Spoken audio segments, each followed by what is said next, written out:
Okay, so there's a couple different letters in there that you're going to find, and I do have one for overhead and profit as well under the overhead and profit section, obviously. Oh, But I use that. I use that for every single job, does it work? every time. Excellent. I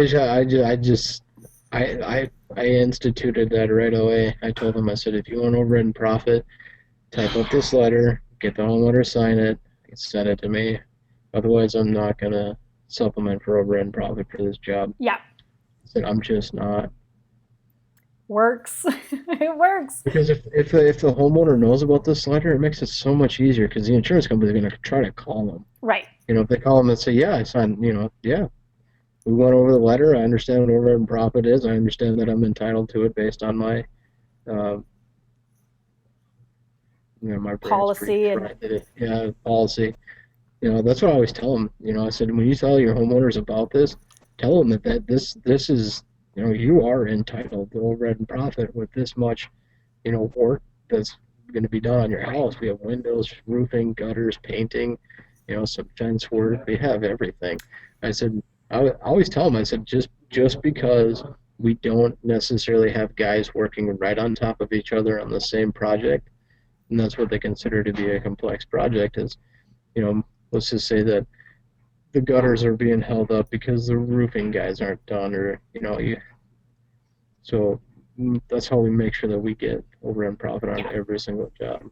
Well, and at that point, it's even just communicating to your customers like, Mrs. Jones, the difference between a claim that's paid with overhead and profit on it and the claim that you have right now that has labor and materials but doesn't have O&P is what they've paid for right now is for Joe's Roofing, some guy that operates out of his van and is not a legitimate full on company. It's a guy that he is the company for him to come out and do your work for labor and materials.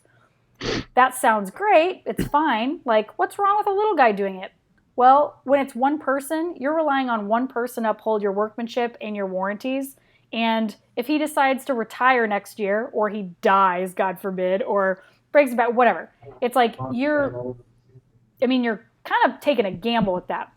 That's why overhead and profit exists, so that you can hire a reputable, well established company that has a backbone, that has a staff, a supporting staff, insurance, liability, workman's comp, the whole bit, so that we can really take care of you if something ever were to happen or you had a warranty issue or something like that. That's what overhead and profit is it pays for companies with overhead that need additional profit because we've got employees, we have warranties we pay for, we have insurance that we cover, et cetera, et cetera, et cetera. That way they understand too, like why it's necessary and what it really is above and beyond, well, it's just 20%, because then you might sometimes run into a customer that feels like it's theirs, right? And you want to eliminate Right. that too. So, but yeah, that's great. I'm really glad that letter's working for you. So that sounds good. I like it. Okay, so if you go in here, there's the lesson. Obviously, the first one's the lesson, but an appraisal demand example. If you want to use it, you can. I know that a lot of people do appraisals with State Farm, and it tends to work, but I think it takes more time because you actually have to do an appraisal. I like to be as efficient as humanly possible. Well, Letter, we're starting to do like AIPs, okay, so assignment of insurance proceeds. So pretty much what that does for us is it's they're pretty much assigning the claim to us, like they don't want to have anything to do with it. So technically, their house becomes our house as far as the claim goes. yeah. I love those. Those are so much fun to work because I'd be like, it's like, well, the homeowner. I said, you're looking at them. I said, you're dealing with me on this. I said, the homeowner assigned, us to take care of this. Yep. I said, it's my house now.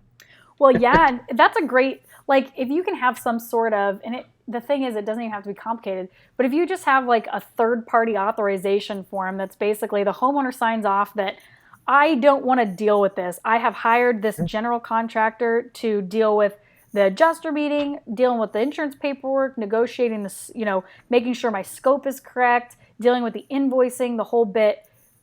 This is out of my hands. Like, I'm not dealing with it. I already have a full-time job, I'm not trying to take this on as a part-time job. That's a great way to do it, and you can have checks made out to your name that way. Like, that's a great idea. Perfect. That way you don't have the runarounds too, like, well, because the policyholder has more grit, Right, you know. right. So We Allstate, they'd called this homeowner 3 times just to tell them how big of a scam artist we are, and we're overcharging, and we're not sending them photos. The homeowner writ us a handwritten letter that says, Listen, listen here. I'm tired of your shit. I'm tired of your lies. Just do what the contractor says so I can get my house done. And I'm tired of this. no You know, joke.